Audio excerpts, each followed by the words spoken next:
शाह साहब, केपी ने इसमें अपना जो मुतालबात हैं वो रेज़ किए हैं। आज का जो एनएफसी इजलास हुआ है उसको आप किस तरह से देख रहे हैं, और ख़ास तौर पे जो मुतालबात रेज़ किए गए हैं जिनमें हम देख रहे हैं कि फिस्कल डिस्प्यूट्स के हवाले से केपी का 19.62 शेयर का, ये किस तरह से देख रहे हैं अमली तौर पर और कानूनी तौर पर कितने मजबूत मुतालबात हैं ये? देखिए, मेरे ख्याल में 18th अमेंडमेंट के बाद जब सूबों को इख्तियारात दिया गया तो बहुत सारी चीज़ें ऐसी थी, कागज़ के ऊपर तो हो गई लेकिन प्रैक्टिकली उसके ऊपर इम्प्लीमेंटेशन नहीं हुआ। दूसरा, अगर आप देखें, फाटा का मर्जर अच्छा था बुरा था, उसे कर दिया गया, और वो फाटा की तमाम आबादी जो कि किसी ज़माने में वो फेडरल गवर्नमेंट की रिस्पॉन्सिबिलिटी थी, फंड्स वहाँ से आते थे, वो सूबे के ऊपर उसको डाल दिया गया। फाटा के मर्जर के बाद तकरीबन उससे पहले 14.5% सूबे को हिस्सा मिलता था आबादी के तनासुब से।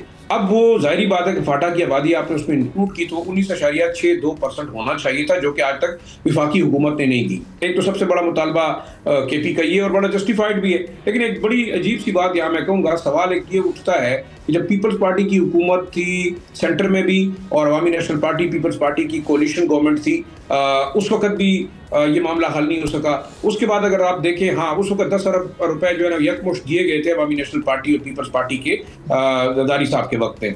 उसके बाद अगर आप ओवरऑल देखें तो जो तहरीक इंसाफ की हुकूमत इस वक्त केपी के मुतालबात कर रही है, मैं उन पर बाद में आता हूँ, लेकिन जब इमरान खान साहब की हुकूमत थी सेंटर में तो वो 3 साल के अंदर क्यों नहीं मिले?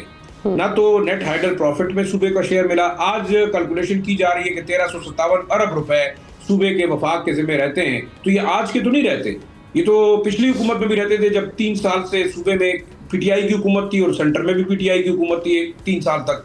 उसके बाद अगर आप देखें, आपका एनएफसी जो मामला है वो उसके ऊपर भी अभी कंट्रोवर्सी है। नेट हाइडल प्रॉफिट का इशू जो है उसके ऊपर भी सूबा जो है डिमांड कर रहा है। फिर आप देखिए वॉर ऑन टेरर, जो सूबा बार बार चीखों पुकार कर रहा है कि 1% उनको वादा किया था डिविजिबल पूल से, वो 3% तक बढ़ाया जाए। दूसरा, आर्टिकल 161 के तहत आपके जो टैक्स लेवी है, विंडफॉल जो का इशू है, साथ साथ आपके सेल टैक्स और दूसरा ऑयल एंड गैस एक्सप्लोरेशन के हवाले से जो सूबे के कंसर्न है, उसमें आप वाकई के 5% उस डिस्ट्रिक्ट को उसका हिस्सा मिलना चाहिए जो आज तक नहीं मिलता। लेकिन मेरे ख्याल में मल्टीपल इशूज हैं। सबसे अहम इशू ये है कि विफाक अगर अब 18th अमेंडमेंट के बाद सूबों के शेयर में कमी करेगी, रेवेन्यू उनके ऊपर डालेगी, जैसे कि फॉरेस्ट की आप उसको इंक्रीज करने की बात करें तो सबसे ज्यादा इस वक्त पाकिस्तान में फॉरेस्ट कवर्ड एरिया वो केपी का है। एक जमाने में 1994 में जो फॉरेस्ट डिपार्टमेंट था वो सूबे का तमाम बजट उठाता था। मिनरल्स का कंट्रोल सूबा मांग रहा है, आप उसको नहीं दे रहे। बेशक विफाक के अंडर आते हैं, लेकिन एसआईएफसी के बनने के बाद सूबे के लोगों का ये मुतालबा बिल्कुल जस्टिफाइड है। इसके ऊपर किसी किस्म की जो है ना वो कंट्रोवर्सी नहीं जनरेट करनी चाहिए। अब आप देखिए, माइन द मिनरल बिल जब पेश हुआ उसके ऊपर आज भी अगर चुप तो हो गए हैं लोग, लेकिन कंट्रोवर्सी चल रही है। फिर आप पानी की तकसीम की बात कर रहे हैं, सुबह बार बार चीखों पुकार कर रहे हैं कि आप उसको उसके शेयर के मुताबिक पानी का हिस्सा दें, वो नहीं मिल रहा। सिंध अपना जो है मामला को उठा रहे हैं। तो एक चीज हमें बड़ी ऑब्जेक्टिवली देखना होगा, अगर हम विफाक को यगानगत और इकाई के तौर पे देखना चाहते हैं तो फेडरल गवर्नमेंट को खुद कुर्बानियां देनी पड़ेंगी। आखिरी जो चीज है, मौजूदा हुकूमत में जो केपी और विफाकी हुकूमत के दरमियान कॉन्फ्लिक्ट है, तकरीबन 3.415 ट्रिलियन आपका पीएसटीपी है, जिसमें 2.62% ऑलमोस्ट 2.62 ट्रिलियन जो है वो पंजाब के हिस्से में चला गया। सिंध क्योंकि कोलिशन पार्टनर है, पीपल्स पार्टी ने रो धो के कुछ हिस्सा ले लिया। अब आप बताएं, 90 की करीब जो पीएसटीपी की स्कीमें थी, हम केपी गवर्नमेंट की सपोर्ट नहीं कर रहे, हम खैबर पख्तूनख्वा के अवाम की बात कर रहे हैं। और ये हमारे इंटेलिजेंसिया जो हमारे यहाँ पे पढ़े लिखे चीजें उठानी चाहिए।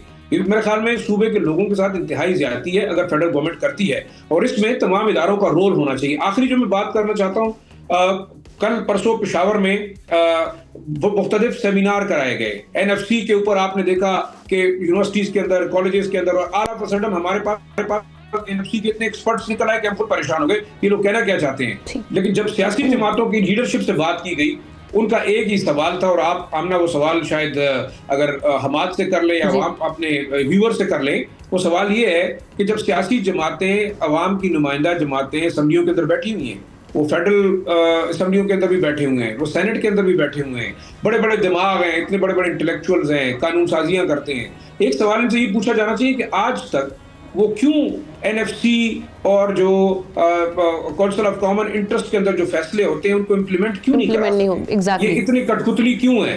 एक सवाल ये इनसे बनता है, हम उसका जवाब नहीं दे सकते।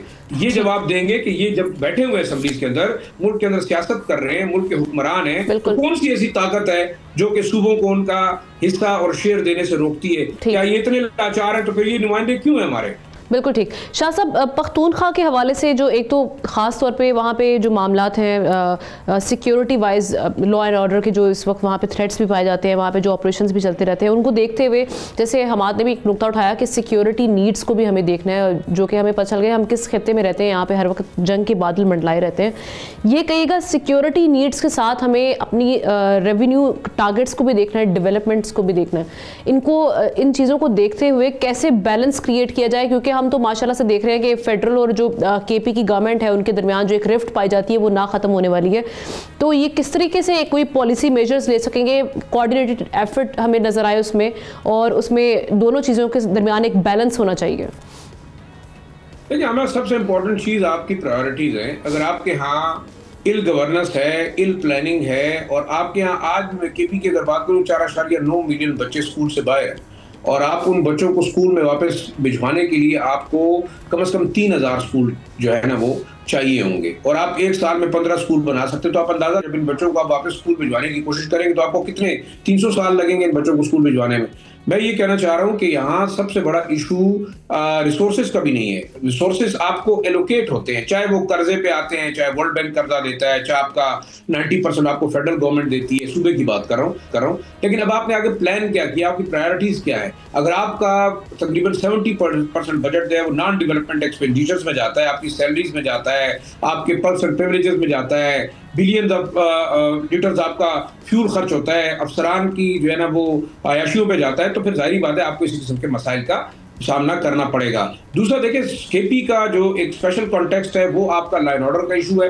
पॉवर्टी सबसे ज्यादा आप देख ले यहाँ पे, आपके जो मिलेनियम डेवलपमेंट गोल्स है वो हम कहाँ पे, केपी कहाँ पे स्टैंड करता है when it comes to gender parity, when it comes to education, when it comes to climate change. ये तमाम की तमाम चीजें जाहिर बात है कि वो सूबे जो कि समझते हैं कि कम डेवलप्ड है, अंडर डेवलप्ड है, because of a number of reason. और केपी में सबसे इंपॉर्टेंट जो रीजन है वो है लॉ एंड ऑर्डर का।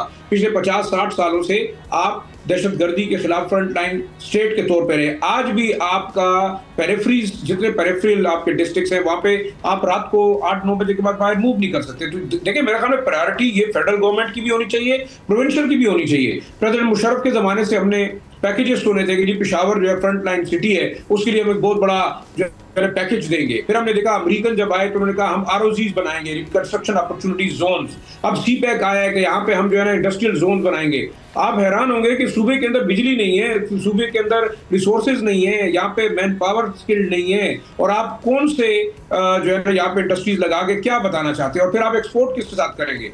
क्या आप यहाँ से कराची पोर्ट को भेजेंगे चीजें? आपके करीब तरीन अफगानिस्तान है, सरिया, सीमेंट, आपका कपड़ा, कागज वो पंजाब से बन के आता है। और दूसरा देखिए, बड़ा जुल्म है, बड़े सूबे क्या जुल्म कर रहे हैं छोटे सूबों के साथ। आप पंजाब से गंदम केपी के अंदर नहीं ला सकते। आप अटक के बॉर्डर पे पाक जो सूबा खैबर पख्तूनख्वा और पंजाब के बॉर्डर पे आपने मिलें लगाई हुई है, वहां आप आटा बना के तो केपी के अंदर भिजवा सकते हैं, आप गंदम खरीद के नहीं ला सकते। तो मैं ये समझता हूँ, देखिए, ये NFC और ये मामला तो अपनी जगह पे, इस वक्त जो पाकिस्तान की पॉलिटिकल अशराफिया है, जाहिर बात है पंजाब बड़ा सूबा है, जहां से ज्यादा लोग जीतेंगे वज़ीर आज़म उसी का होगा।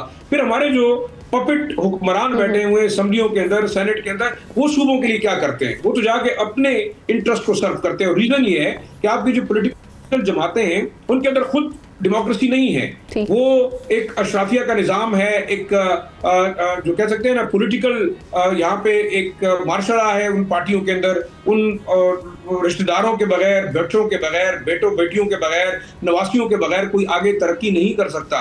अगर आपका ये पॉलिटिकल सिस्टम रहेगा तो इसको हम ये नहीं कह सकते ये डेमोक्रेसी है। ये काइंड ऑफ ऑटोक्रेटिक निजाम है जो कि 80% अवाम को गुलाम बना के चलाने वाला है। तो ये गुलामी में हम जिंदगी गुजार रहे हैं। ये सो कॉल्ड डेमोक्रेसी, जो वेस्टर्न डेमोक्रेसी है, वो पाकिस्तान के लिए मेरे ख्याल में फिजिबल नहीं होगी। सब्सक्राइब करें और बेल दबाएं ताकि कोई खबर रह न जाए। सब्सक्राइब करें और बेल दबाएं ताकि कोई खबर रह न जाए।